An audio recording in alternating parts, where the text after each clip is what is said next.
Hello, my YouTube world. This is Johnny Moe. Just wanted to go over with you today some product reviews, some different kinds of salt, some different options that you have if you're a solo guy in the snow removal business. You know, we hear a lot from the big guys and the pushers and all the great stuff they have. I love watching those videos. But like for the guy that just uses I use about 3/4 of a ton of salt every time I go out, and I run it through this Mini Pro 575 Snow EX. I believe it's the best tailgate salt spreader on the market.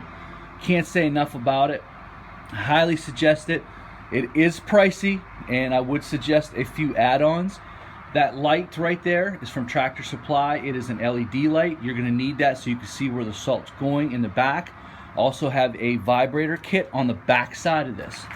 I'll have to show you. Let me see if I can get in there with my phone. It's right there. And it vibrates. I have the toggle switch in my truck, and it toggles it so that I can use bulk salt through it. I run so much bulk salt through that thing, and when I first bought it, everyone said, "Oh, you'll never be able to use bulk salt, never, never, never." I use it all the time. This tailgate spreader is just absolutely phenomenal. It is expensive, but worth every penny of it. I think I bought this in 2011, and I can't tell you how many tons of salt. Now, last year I put a new motor and transmission into it, and it's still running. I mean, everyone's like, "You should buy another one. What's wrong with you? Why you keep pouring money?" I just do. I just love this tailgate spreader. The back of it's cracked from the vibrator vibrating all these years, and I just still continue to run it. It's made well, and it's lasted so long. Very impressed with it. Some of the salts I use is the Morton Professional Safety Salt Ice Melt. I think it's the best bag salt that's available on the market. I'm going to give you a look at that, what that looks like. Hopefully you can see. As you can see, the different bead sizes is perfect. The small beads will break down on the lot and start melting it. The bigger beads like this one will keep the lot melted at a longer rate. Now, you don't necessarily need a vibrator to run the bag salt. I find it's easier to get it to flow better. Sometimes when I'm looking out in the back, every once in a while I'll see some blank spots because maybe it bridged up or maybe caked up a little bit. It didn't go through, but when you hit the vibrator, it makes sure that everything goes down to the throat of it and comes out. So I highly suggest whatever you do, buy a vibrator kit, even if you're using bag salt. Now, naturally this spreader will go like this. That's to help that bag salt get through there. If you keep it too locked up tight, that salt will bridge. So when you're moving and it's moving back and forth a little bit, that helps the salt. But it will not help this salt. I don't care what you need a vibrator. This is purple. This is a beet juice covered bulk salt. Phenomenal. Works below 0 degrees. It's always melted my lots. Never one issue. This stuff here, it'll melt as long as there's a little bit of moisture in the air.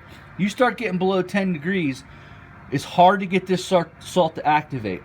So sometimes what I'll do is I'll put a bag of this with a bucket of this on top of it. That'll help get that lot started. I'm going to bring this down here so you can see. This is the Morton. You can see it a little bit better. Different size pieces, just excellent salt.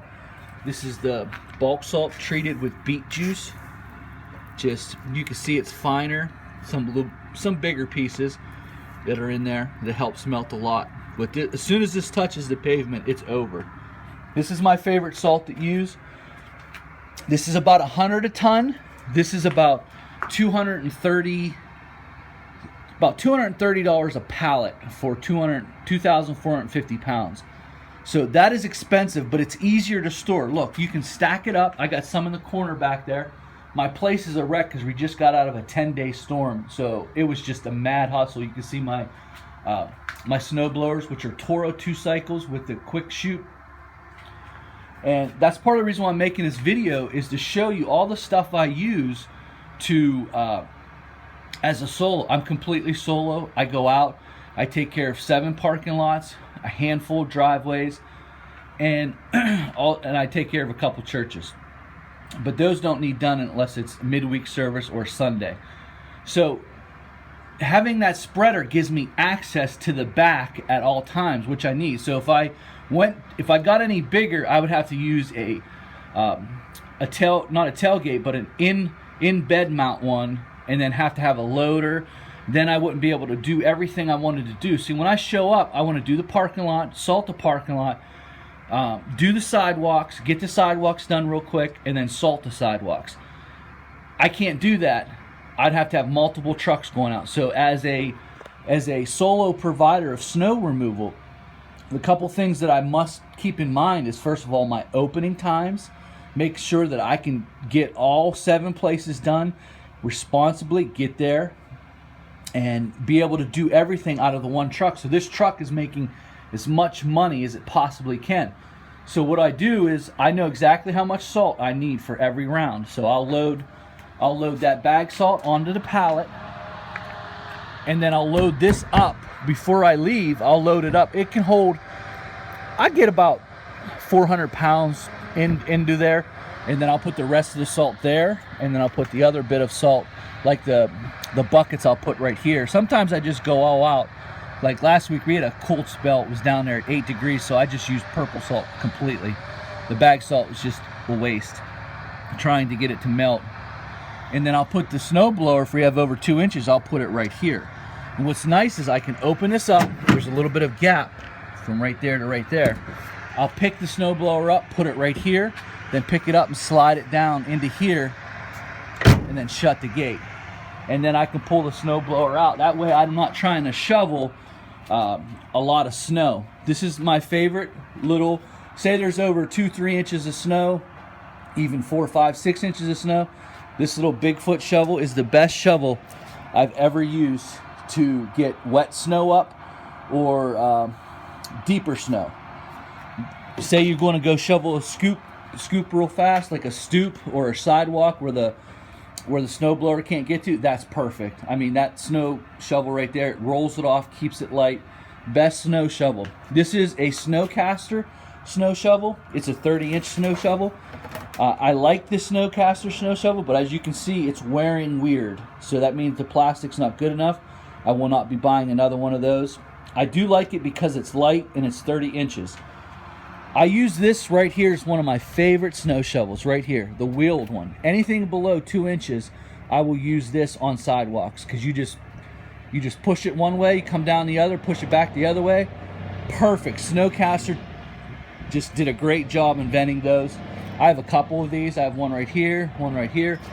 I have a commercial one in the back that's actually broke. You can see the white wheel. It's broke. It's snapped. The plastic piece snapped. I had that one the longest. Lasted a long time, but when I took it out of the shed this year, it must have got too hot and kind of bent the plastic a little bit.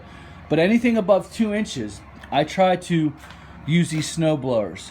These snow blowers from Toro, to me, are excellent. They are 21-inch snow blowers, 2-cycle. They both work great. No issues with them. I do change the pads every year, and the skid plate. I've had this one here for about 4 years. I've had that one for about I bought them both at the same time, and I've been snow blowing driveways with them for back in the early 2000s when I first started getting into snow removal. That's just all I did, is I took these snow blowers out and just did driveways, and then I got into the snow plowing end of it and parking lots. But there is a way that you can make good money on snow removal just by using basic equipment. But first and foremost, you have to know your limitations in snow. You can't go buck nutty. You can't go get 20 lots and you're trying to service all 20 lots. You got to know how much snow that you can actually do. Another thing you need to do is, if you're going to get into the salt part of this, the salt, putting salt down, you got to know your rates on how much salt it would take to melt at different rates. You could lose a lot of money right out of the impeller right there. I see guys just blasting lots. They're blasting lots. 2 things happen when you blast a lot. First, you use too much salt. Number 2, what happens is you melt the next storm. If it doesn't rain, you're melting half the next storm. So you're not even getting proper control. And it's also environmentally, it's not good for the environment to have that much salt sitting on a lot waiting to be run off into some drain. So I scrape the lot, then I put the least amount of salt I can to melt the lot, whether that's 10 pounds per thousand or 20 pounds per thousand. If I have to go over 20 pounds per thousand, I will not. What I'll do is I'll put it down at 20, I'll go finish, and I'll come back later and re-salt it. That's just too much salt. I know guys are like, you're crazy, Lanny, you don't know what you're doing. I've never not melted a lot on the formulas that I've come up with. And if you look around, look at my old videos, you'll see the formulas that I've put out. And just take note on how much salt you're using. You know, I know how much one of these buckets cost me. I know how much one of these buckets, I know what that bag of salt costs. So when I'm putting it out there, I know. You know, if it's 28 and sunny, I know I don't have to pound a lot with a lot of salt to get it melted, because the sun will help. It'll start the melting process. I also know that if it's 5 degrees, you're going to have some issues. You know, trying to use bagged salt to melt a lot, you're going to have some unhappy customers. So you have to have a mix of some. You know, sometimes I'll make a mix. I'll put a bucket of this and then put a bag of that stuff in, bucket, bag, and then that way it's all mixed in, and it really works.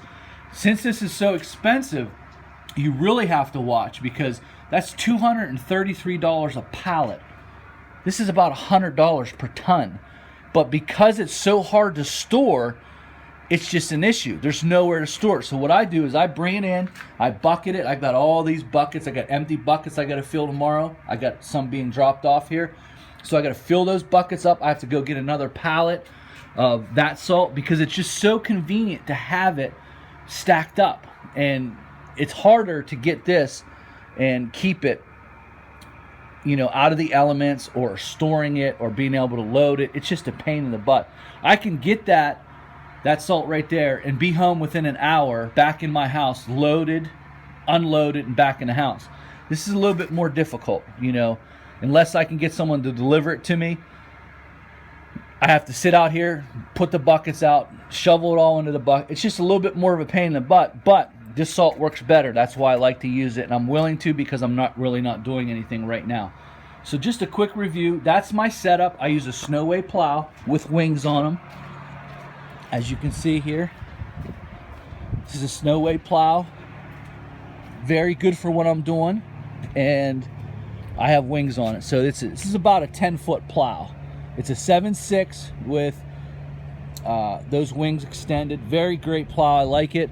I don't have any issues with it. It's not a good road plow. So if you're doing roadways, I wouldn't suggest going out there with that particular model, which is a 29 HD. I would not consider, especially when you get the feet of snow up there, it has trouble. But if you can keep on a lot, I'm not one to let a lot build up with a foot of snow. I'll go out and get it done before it needs it. When I used to do roadways with it, if the snow got up to a foot, it just didn't want to do the roadways. It was very hard to get the first pass to get the roadway started. But once I did that, it was fine. Got the first pass in, then it would just go ahead and do it. But the first pass, it would just, the blade would trip a lot, and it made it very difficult. But as far as the parking lots I do, you know, 6, 7, 8 inches, no big issue. It doesn't trip at all. And easy, very nice down pressure. Back dragging's awesome. So I just like the plow came with the truck. I would have probably never bought a Snowway plow. But now that I have one, I can definitely see the benefits when you're back dragging parking spaces out, or back dragging a driveway. You back drag it out. It keeps the plow on the ground longer than other standard models. I like that. So definitely a Snowway fan. But as far as Snow EX, Mini Pro 575, best salter out there as far as I'm concerned for what I'm using it for, and the longevity that I've had it, and what salts I put through it. Just an excellent salter. So it gave you a lot of information in this video. Hopefully it helps you out. Hopefully it gets you to see that you can be in the snow removal business, be solo. You do not have to be one of those big guys that has loaders and tractors and salt bins and everything else, but you can be someone who's as little as me and make good money. I can tell you, last week I made more money last week than I did all last month chasing leaves. True statement. There's a lot of money in snow removal. It's just, do you want to get up at 1 o'clock in the morning? Do you want to, there was a stretch of 3 days where I only slept 5 hours. Questions that only you can answer about the snow removal. Hope this video helped. Have a great, great Christmas, and God bless you.